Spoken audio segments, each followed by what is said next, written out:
ദൈവനാമത്തിന് മഹത്വമുണ്ടാകട്ടെ. വീണ്ടും മനോഹരമായൊരു ദിവസത്തിന്റെ പ്രഭാതത്തെ കാണാൻ ദൈവം നമ്മളെ അനുവദിച്ചിരിക്കുകയാണ്. നിങ്ങൾ ഏവരെയും ഇന്നത്തെ മോർണിംഗ് മന്നയിലേക്ക് ഹാർദവമായി സ്വാഗതം ചെയ്യുന്നതിൽ അതിയായ സന്തോഷമുണ്ട്. നമുക്ക് ഒരുമിച്ച് പ്രാർത്ഥനയോടെ ദൈവത്തിന് ഇന്ന് നമ്മളോട് എന്താണ് സംസാരിക്കാനുള്ളത് എന്ന് ശ്രദ്ധയോടെ കേൾക്കാം. നമുക്ക് ഒരുമിച്ച് പ്രാർത്ഥിക്കാം, ഒരുമിച്ച് ചിന്തിക്കാം. ഏവരെയും ഒരിക്കൽ കൂടി ഇന്നത്തെ മോർണിംഗ് മന്നയിലേക്ക് സ്വാഗതം ചെയ്യുന്നു. ഇന്ന് നമുക്ക് ചിന്തിക്കാനുള്ളത് വെളിപ്പാട് പഠിക്കാൻ സമയം. എന്താണ് ഇന്നത്തെ ചിന്താവിഷയം? വെളിപ്പാട് പഠിക്കാൻ സമയമായി എന്നുള്ളതാണ്. അതിനാധാരമായ ഒരു വാക്യം വായിക്കാം. വെളിപ്പാട് പുസ്തകം 1-ാമത്തെ അധ്യായം 3-ാമത്തെ വാക്യം. അതിങ്ങനെ വായിക്കുന്നു: ഈ പ്രവചനത്തിന്റെ വാക്കുകളെ വായിച്ച് കേൾപ്പിക്കുന്നവനും കേൾക്കുന്നവരും അതിൽ എഴുതിയിരിക്കുന്നത് പ്രമാണിക്കുന്നവരും ഭാഗ്യവാന്മാർ, സമയം അടുത്തിരിക്കുന്നു. ആ വാക്യം പറയുന്നത് വായിച്ച് കേൾപ്പിക്കുന്നവനും കേൾക്കുന്നവരും അതിൽ എഴുതിയിരിക്കുന്നത് പ്രമാണിക്കുന്നവരും ഭാഗ്യവാന്മാർ, സമയമെടുത്തിരിക്കുന്നു. വായിക്കുവാൻ, കേൾക്കുവാൻ, അതനുസരിക്കുവാൻ സമയമെടുത്തിരിക്കുന്നു. നാം ഈ ലോക ചരിത്രത്തിന്റെ സമാപനത്തെ സമീപിക്കുമ്പോൾ അവസാന നാളുകളെ സംബന്ധിച്ച് പ്രവചനങ്ങളുടെ പഠനം പ്രത്യേകാൽ ആവശ്യമായി വരികയാണ്. കാരണം ഈ ലോകത്തിന് എന്ത് സംഭവിക്കും എന്നത് ആർക്കും അറിഞ്ഞുകൂടാ. പക്ഷേ അത് വെളിപ്പെടുത്തുന്ന ഒരു ഗ്രന്ഥമാണ് വേദപുസ്തകം, അതിലെ പ്രവചന പുസ്തകം, പ്രത്യേകിച്ച് വെളിപ്പാട് പുസ്തകം. പുതിയ നിയമത്തിന്റെ അഥവാ വേദപുസ്തകത്തിലെ ഏറ്റവും അവസാനത്തെ പുസ്തകമാണ് ഈ വെളിപ്പാട് പുസ്തകം. നാം അറിഞ്ഞിരിക്കേണ്ട അത്യാവശ്യ സത്യങ്ങൾ നിറഞ്ഞതാണ് ഈ പുസ്തകം. അനേകരുടെ മനസ്സുകളെ സാത്താൻ കുരുടാക്കിയിരിക്കുമ്പോൾ അതിനാൽ തന്നെ വെളിപ്പാടിന്റെ പഠനം ഒഴിവാക്കുന്നതിനുള്ള ഒഴിവ് കഴിവും ഈ മനസ്സ് കുരുടാക്കിയവർ കണ്ടെത്തുകയാണ്. സാത്താൻ അവരുടെ മനസ്സ് കുരുടാക്കിയിരിക്കുന്നത് കൊണ്ട് വെളിപ്പാട് പഠനം ഒഴിവാക്കാനാണ് പലരും ശ്രമിക്കുന്നത്. വെളിപ്പാട് പുസ്തകത്തിന് വളരെ അടുപ്പത്തോടും സൂക്ഷ്മതയോടുമുള്ള പഠനം ആവശ്യമുണ്ട്. അത് ഉൾക്കൊള്ളുന്ന സത്യങ്ങളുടെ ആത്മാർത്ഥമായ ഒരു പ്രകാശനം ഈ അന്ത്യനാളുകൾ ജീവിക്കുന്ന എല്ലാവർക്കും ബാധകമായ സത്യങ്ങൾ ലോകത്തിന് മുമ്പാകെ തുറന്നു നൽകുക എന്നത് ആവശ്യമാണ്. അന്ത്യകാലത്ത് എന്ത് സംഭവിക്കാൻ പോകുന്നു എന്നതിന്റെ സത്യങ്ങൾ അടങ്ങിയതായ ഈ പുസ്തകത്തിലെ സത്യങ്ങളെ എല്ലാവർക്കും ആത്മാർത്ഥമായി തുറന്നു കൊടുക്കേണ്ടത് അത്യാവശ്യമായിരിക്കുന്നു.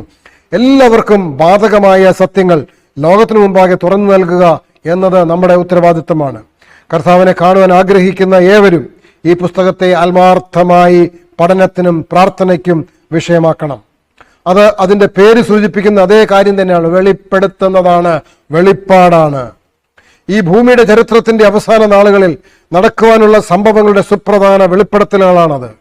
യോഹന്നാൻ ദൈവവചനത്തിലെ തന്റെ വിശ്വസ്തമായ വിശ്വാസവും ക്രിസ്തുവിന്റെ സാക്ഷ്യവും നിമിത്തം പത്മോസ് ദ്വീപിലേക്ക് നാടുകടത്തപ്പെട്ടു. എന്നാൽ ക്രിസ്തുവിൽ നിന്ന് അവനെ വേർപെടുത്തുവാൻ കഴിഞ്ഞില്ല. കർത്താവ് തന്റെ പ്രിയ ശിഷ്യനെ ആ നാട് കടത്തലിലും സന്ദർശിച്ചു. ആ പത്മോസ് ദ്വീപിലും ദൈവം അവനെ സന്ദർശിച്ചു. ലോകത്തിൽ വരുവാനിരുന്ന കാര്യങ്ങളെ കർത്താവ് അവന് പ്രത്യേക അറിവ് നൽകി. ഈ ഉപദേശങ്ങൾ, ഈ നിർദ്ദേശങ്ങൾ ഇന്ന് നമുക്കും വളരെ പ്രധാനമാണ്. കാരണം ഈ ഭൂമിയുടെ അന്ത്യനാളുകളിലാണ് നാം ജീവിക്കുന്നത്. ക്രിസ്തു യോഹന്നാന് കാട്ടിക്കൊടുത്ത സംഭവങ്ങളുടെ നിറവേറിലേക്ക് നാം വേഗത്തിൽ പ്രവേശിക്കും.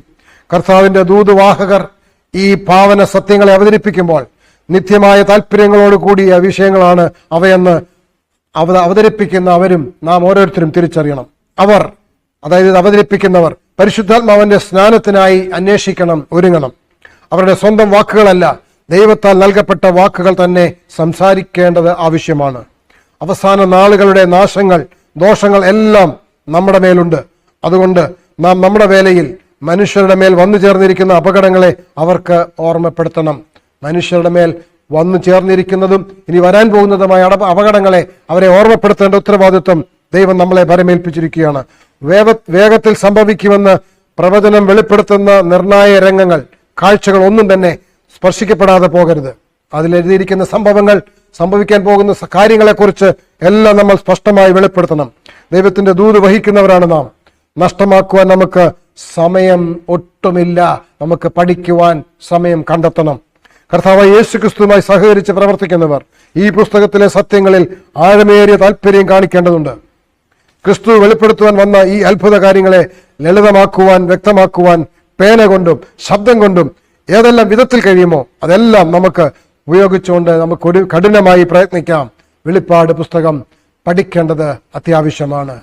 അത് പഠിക്കുന്നതിലൂടെ ഈ ലോകത്തിന് എന്ത് സംഭവിക്കാൻ പോകുന്നു എന്നതും ലോകത്തിലെ ദൈവത്തെ അനുസരിക്കാത്തവർക്ക് വരാൻ പോകുന്നതായ പ്രയാസങ്ങളും കഷ്ടങ്ങളും എന്താണെന്നതും മനുഷ്യരെ ബോധിപ്പിക്കേണ്ട ഉത്തരവാദിത്വം നമുക്കുണ്ട്. അതുകൊണ്ട് തന്നെ അത് കൃത്യമായി പഠിച്ച് അതിലെഴുതിയിരിക്കുന്ന കാര്യങ്ങളെക്കുറിച്ച് മനുഷ്യരെ നമുക്ക് ബോധ്യപ്പെടുത്താം. നമുക്ക് കളയുവാൻ ഒട്ടും സമയമില്ല. നമ്മൾ പഠിക്കണം, മറ്റുള്ളവരെ പഠിപ്പിക്കണം. നമ്മൾ പഠിക്കണം, മറ്റുള്ളവരെ പഠിപ്പിക്കണം, മറ്റുള്ളവരെ ബോധ്യപ്പെടുത്തണം. കർത്താവ് വരുവാൻ സമയമായി. പ്രിയമുള്ളവരെ, നമുക്ക് സമയം പാഴാക്കാതെ ഒരുമിച്ച് പഠിക്കാം, ഒരുമിച്ച് ഒരുങ്ങാം, മറ്റുള്ളവരെ ഒരുക്കാം. ദൈവം നമ്മളെ അതിനായി ഒരുക്കട്ടെ. കണ്ണുകളടയ്ക്കാം, പ്രാർത്ഥിക്കാം. ഞങ്ങളെ സ്നേഹിക്കുന്ന സ്വർഗീയ പിതാവേ, അനുഗ്രഹിക്കപ്പെട്ട ദിവസത്തിനായി നന്ദി പറയുന്നു. ഈ ദിവസത്തിൽ കർത്താവെ അടികളെ കേൾപ്പിച്ച നല്ല വചനത്തിനായി നന്ദി പറയുന്നു. പ്രത്യേകിച്ച് ഞങ്ങൾക്ക് സമയം കളയുവാൻ ഒട്ടുമില്ല. വെളിപ്പാട് പുസ്തകം പഠിക്കുവാനും അതിലടങ്ങിയിരിക്കുന്ന കാര്യങ്ങളെ, അതിനകത്ത് വെളിപ്പെടുത്തിയിരിക്കുന്ന അന്ത്യകാല സംഭവങ്ങളെ ലോകത്തോട് വിളിച്ചറിയിക്കേണ്ട ഉത്തരവാദിത്വമുണ്ട് എന്ന് മനസ്സിലാക്കിക്കൊണ്ട് അത് കൃത്യമായി പഠിച്ച് മറ്റുള്ളവരെ പഠിപ്പിച്ച് മറ്റുള്ളവരെ കർത്താവിന്റെ വരവിന് വേണ്ടി ഒരുക്കുവാൻ അവിടെ ഞങ്ങളെ സഹായിക്കണം. വചനം കേട്ട എല്ലാവരെയും കർത്താവ് അനുഗ്രഹിക്കണമേ. സകലതും ഞങ്ങൾക്കായി ജീവൻ തന്ന യേശുവിന്റെ നാമത്തിൽ താഴ്മയെ അപേക്ഷിക്കുന്നു. കൃപയുടെ കേൾക്കണമേ സ്വർഗീയ പിതാവേ. ഏവർക്കും ഏറ്റവും നല്ല ദിവസം നേരുന്നു. ദൈവം നമ്മളെ അനുഗ്രഹിക്കട്ടെ, കാത്തുപരിപാലിക്കട്ടെ എന്ന് പ്രാർത്ഥിക്കുന്നു.